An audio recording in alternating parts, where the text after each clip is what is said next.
नमस्कार, जोहार झारखंड देख रहे हैं आप और मैं हूं आप सबके साथ सोनाली सिंह। रांची से एक बड़ी खबर सामने आ रही है जहां पर फरार शराब माफिया नरेश सिंघानिया को गिरफ्तार कर लिया गया है। नामकुम थाना क्षेत्र से शराब माफिया की गिरफ्तारी हुई है।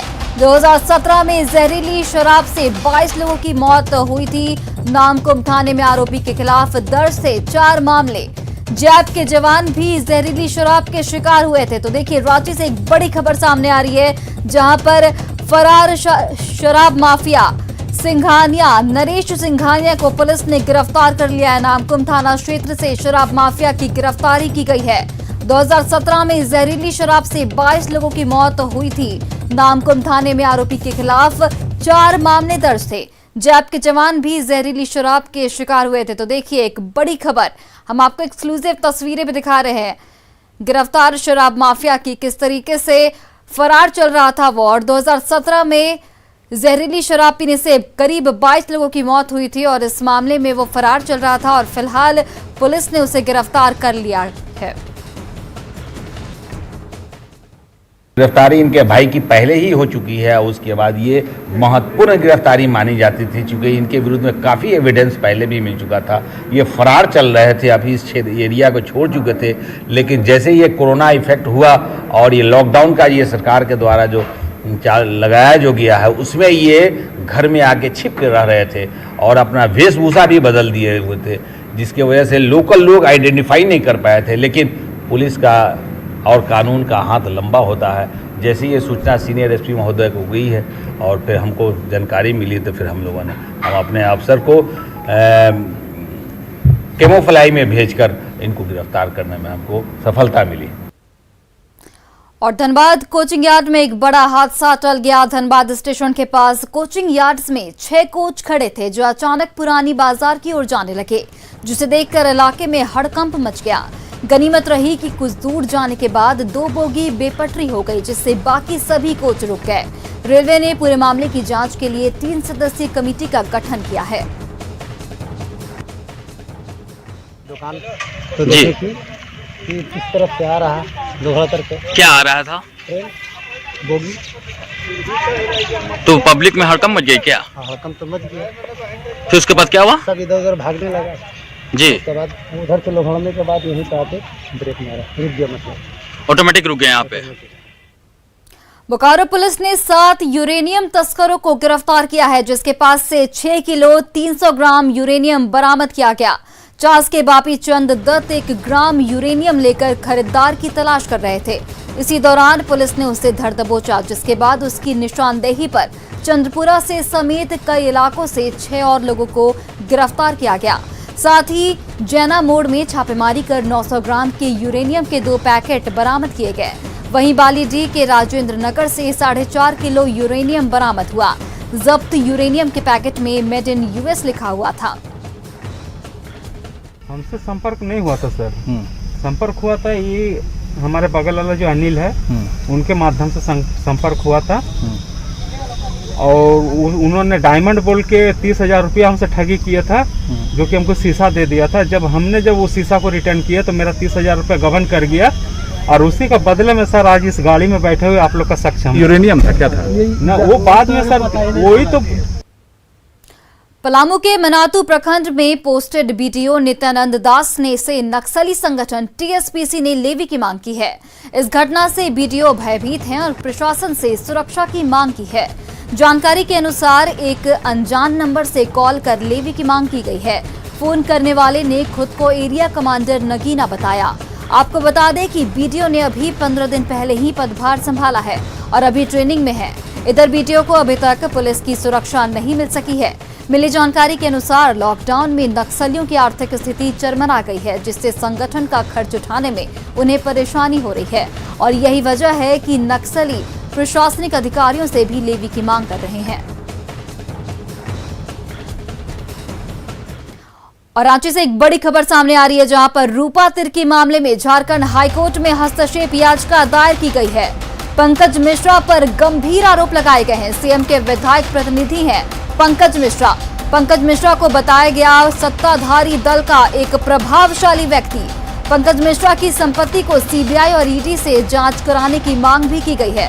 तो रांची से एक बड़ी खबर सामने आ रही है, जहां पर रूपा तिर्की मामले में सीएम के विधायक प्रतिनिधि पंकज मिश्रा पर गंभीर आरोप लगे हैं। पंकज मिश्रा को सत्ताधारी दल का एक प्रभावशाली व्यक्ति बताया गया है और पंकज मिश्रा की संपत्ति को सीबीआई और ईडी से जांच कराने की भी मांग की गई है। वहीं गढ़वा में पानी को लेकर उठे विवाद के बाद दो गुटों में संग्राम छिड़ गया।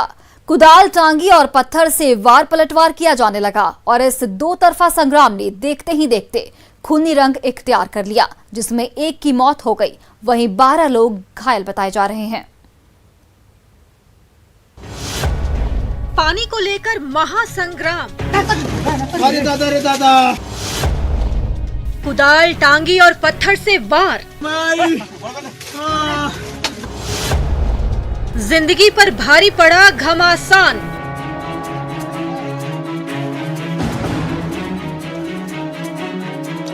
जिला गढ़वा, झारखंड, थाना नगर उटारी, गांव गरबांध। मामला पानी को लेकर दो पक्षों में विवाद।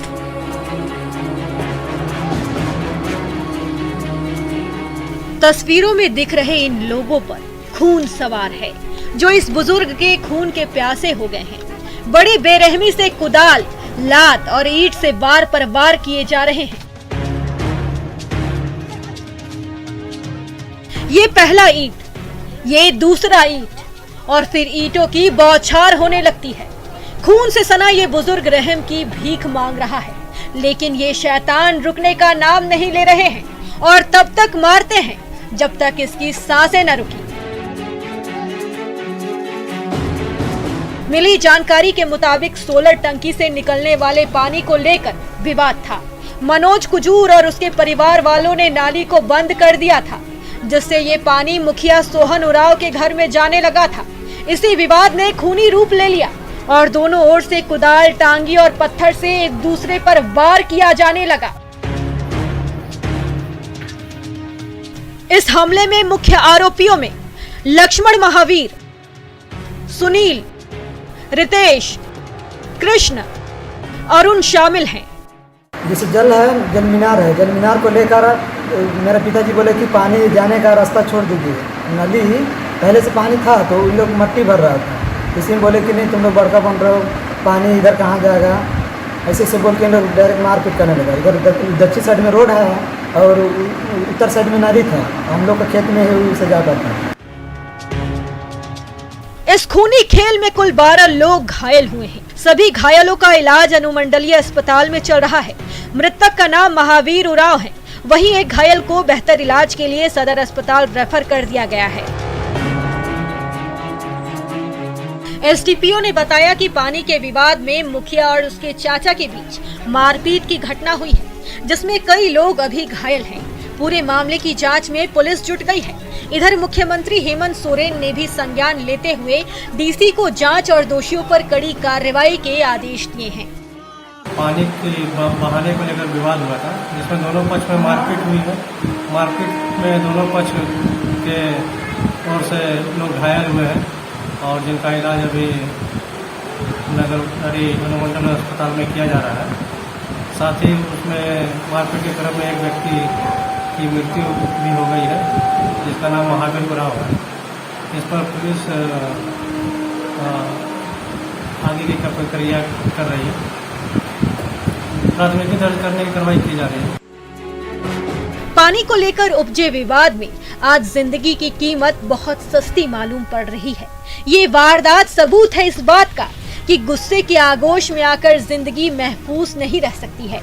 अब देखने वाली बात यह है कि पुलिस कब तक आरोपियों को सलाखों के पीछे पहुंचाती है और पीड़ित परिजनों को इंसाफ दिलाती है। न्यूज़ 18 के लिए गढ़वा से ओम प्रकाश की रिपोर्ट। और रामगढ़ में रेलकर्मी रविंद्र सिंह की पत्थर से कूचकर हत्या कर दी गई। पतरातू रेलवे डीजल शेड के पास कच्ची सड़क पर उनका शव मिला। हत्या को देर रात को अंजाम दिया गया। मौके पर पहुंची रेल पुलिस ने शव को पोस्टमार्टम के लिए भेज दिया है। पुलिस के मुताबिक उसे शाम 7:30 बजे किसी ने फोन कर बुलाया था। वहीं मृतक का मोबाइल भी गायब है। पुलिस ने हत्या का शक करीबियों पर ही भी जताया है और पूरे मामले की जांच में जुट गई है। रातू में घटना हुई है, फिलहाल तो अनुसंधान का विषय है कि उसमें किस कारण को लेकर के हत्या हुई है। जैसा कि उसकी वाइफ से प्रभारी के द्वारा पूछा गया है, इसमें वो बताया कि मैं भी घरेलू कुछ विवाद वगैरह है। अभी हम आए अनुसंधान करते हैं, उस पर आगे बताएंगे। और रांची से एक बड़ी खबर सामने आ रही है, जहां पर रेमडेसिविर कालाबाजारी मामले पर हाईकोर्ट में सुनवाई हुई है। सीआईडी के एडीजी वीसी के जरिए उपस्थित हुए। एडीजी ने कोर्ट को आश्वस्त किया कि मामले की जांच सही दिशा में होगी।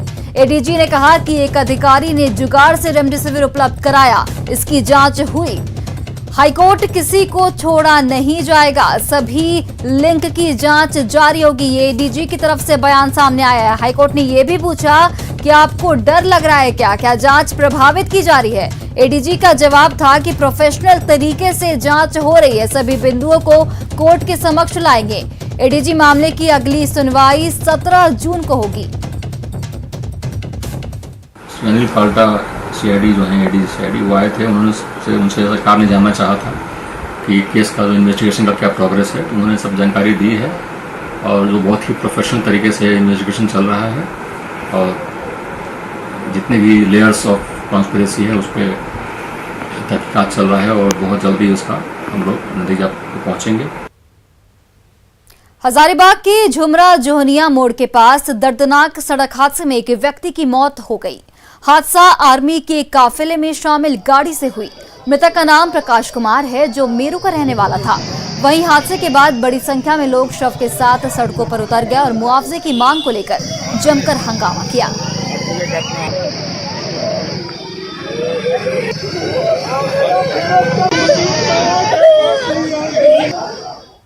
झारखंड में इस साल शिक्षा विभाग ने राज्य के करीब 36 लाख छात्रों के घर किताब पहुंचाने का लक्ष्य निर्धारित किया है। आपदा प्रबंधन विभाग से अनुमति मिलने के बाद किताबें शिक्षा परियोजना कार्यालय तक पहुंचने लगी हैं। शिक्षा परियोजना कार्यालय से स्कूल तक ये किताबें पहुंचाई जाएंगी। सरकार स्कूलों के शिक्षकों और स्कूल समिति से जुड़े सदस्यों को छात्रों के घर तक किताबों को पहुंचाने की जिम्मेदारी सौंपी गई है।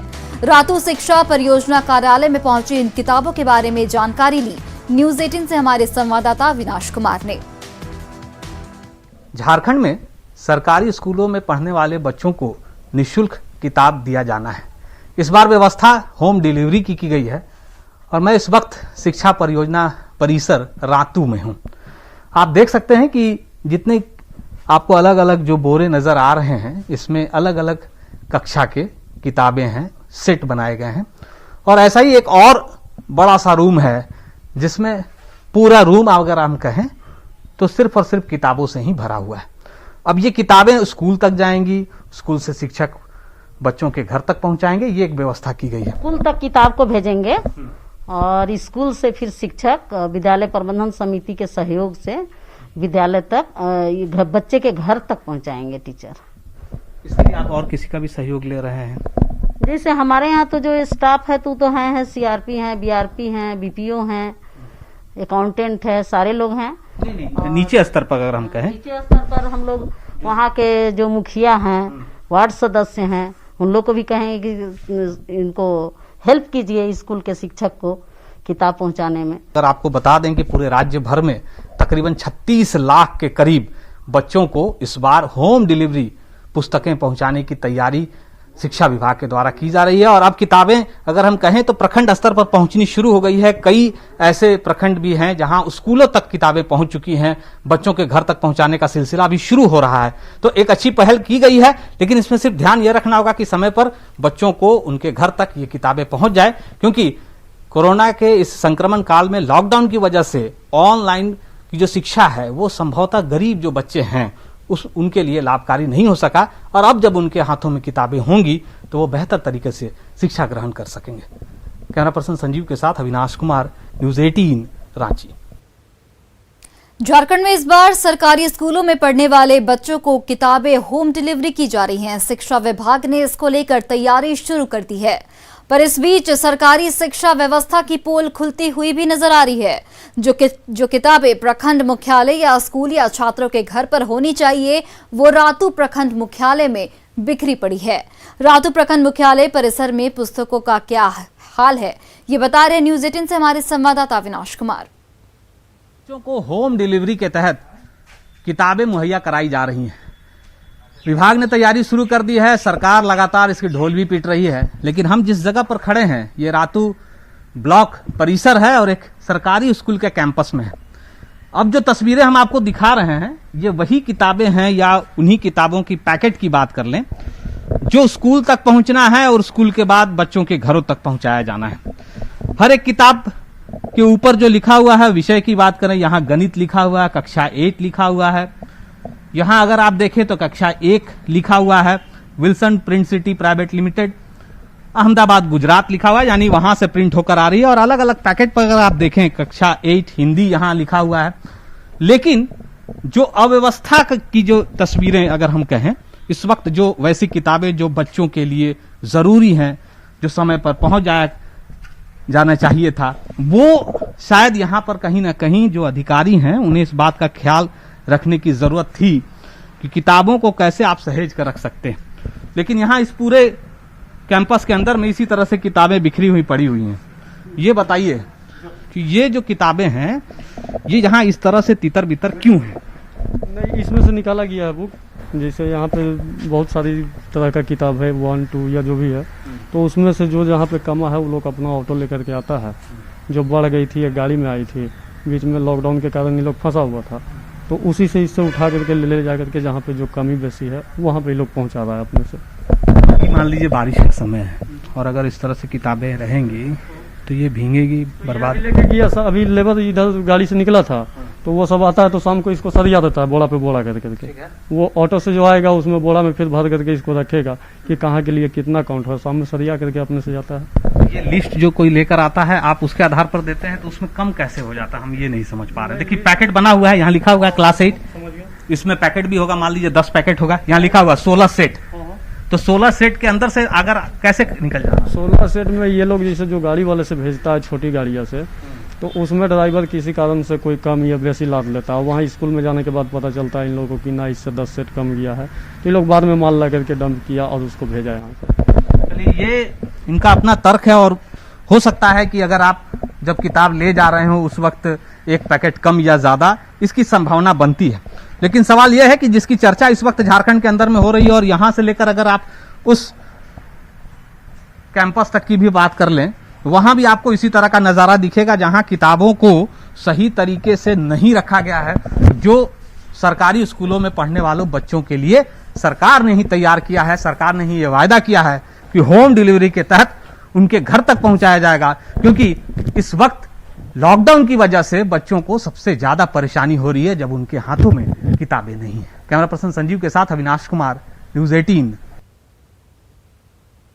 और रिलायंस ने कर्मचारियों के हित में बड़ा फैसला लिया है। कोरोना वायरस के संक्रमण को देखते हुए रिलायंस इंडस्ट्रीज ने ऐलान किया है कि इस महामारी की वजह से जिन कर्मचारियों की मौत हुई है, कंपनी उनके आश्रितों को अगले 5 साल तक की सैलरी देगी। इतना ही नहीं, रिलायंस मृतक कर्मचारी के बच्चों के ग्रेजुएशन तक की पढ़ाई के लिए ट्यूशन फीस, हॉस्टल और किताबों का पूरा खर्च उठाएगी। इसके साथ ही बच्चे जब तक ग्रेजुएशन नहीं कर पाते हैं तब तक पति या पत्नी, माँ बाप और बच्चों के हॉस्पिटलाइजेशन कवरेज का 100% प्रीमियम रिलायंस देगी। इसके अलावा जिन कर्मचारियों को कोरोना वायरस हुआ या उनके परिवार में किसी को संक्रमण हुआ है, वे शारीरिक और मानसिक रिकवरी होने तक कोविड-19 लीव ले सकते हैं। रिलायंस फाउंडेशन की चेयरपर्सन नीता अंबानी ने कहा है कि जो कर्मचारी पेरोल पर नहीं हैं, उनके परिवार की मदद के लिए 10 लाख रुपए दिए जाएंगे। रिलायंस फाउंडेशन की ओर से ये रकम उन्हें दी जाएगी। देश भर में कोरोना वैक्सीनेशन अभियान रफ्तार से चल रहा है। टीके के लिए लोग प्रोत्साहित हो, इसके लिए जगह जगह अलग अलग तरीकों से वैक्सीन ड्राइव चलाए जा रहे हैं। उत्तर प्रदेश में के मैनपुरी की तहसील सैफई में ऐसा ही एक अनूठी वैक्सीन ड्राइव शुरू की गई है।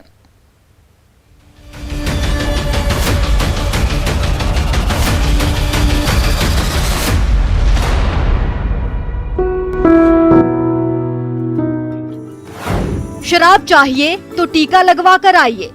सैफई में एसडीएम की वैक्सीन ड्राइव।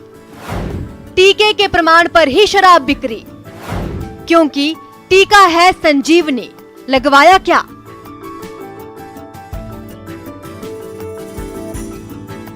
कोरोना महामारी से बचने में कोरोना टीका सबसे अचूक और कारगर उपाय है। कोरोना टीका लेने वाले को भी बचाता है और ये संक्रमण फैलने के खतरे को भी कम करता है। इसलिए जरूरी है कि जल्दी से जल्दी लोगों का टीकाकरण हो। यही वजह है कि उत्तर प्रदेश के मैनपुरी के तहसील सैफई में कोरोना टीकाकरण के लिए अनूठी ड्राइव शुरू की गई। टीका लगवा के हम उनको शराब की बिक्री की जाए और जो नहीं लगवा के हम उनको न दी जाए और सबसे बोला जाए कि टीका लगवा के आओ। बिल्कुल सही सुना आपने। यहाँ अगर शराब चाहिए तो आपको टीका लगवा लेने का प्रमाण पत्र दिखाना होगा। एसडीएम हेम सिंह ने सैफई तहसील के गांव में कोरोना टीकाकरण को तेज करने के लिए इस अभियान को शुरू किया, जो सफल भी हो रहा है। वैक्सीन जो कार्ड दिखाएगा उसको ही शराब वितरित की जाएगी। कोरोना की दूसरी लहर के बीच अब तक 21 करोड़ 60 लाख से ज्यादा कोरोना टीके की डोज लोगों को दी जा चुकी है। ज्यादा से ज्यादा लोग कोरोना टीका लगवाएं, इसके लिए सरकार के साथ प्रशासन और नेटवर्क 18 सरीखे संगठन अपने स्तर पर कई तरह के वैक्सीन ड्राइव चला रहे हैं। सैफई एसडीएम की वैक्सीन ड्राइव को लेकर ये पहल अनूठी और सराहनीय है, क्योंकि कोरोना टीका ही है संजीवनी। जरूर लगवाएं। Bureau report, news 18 network.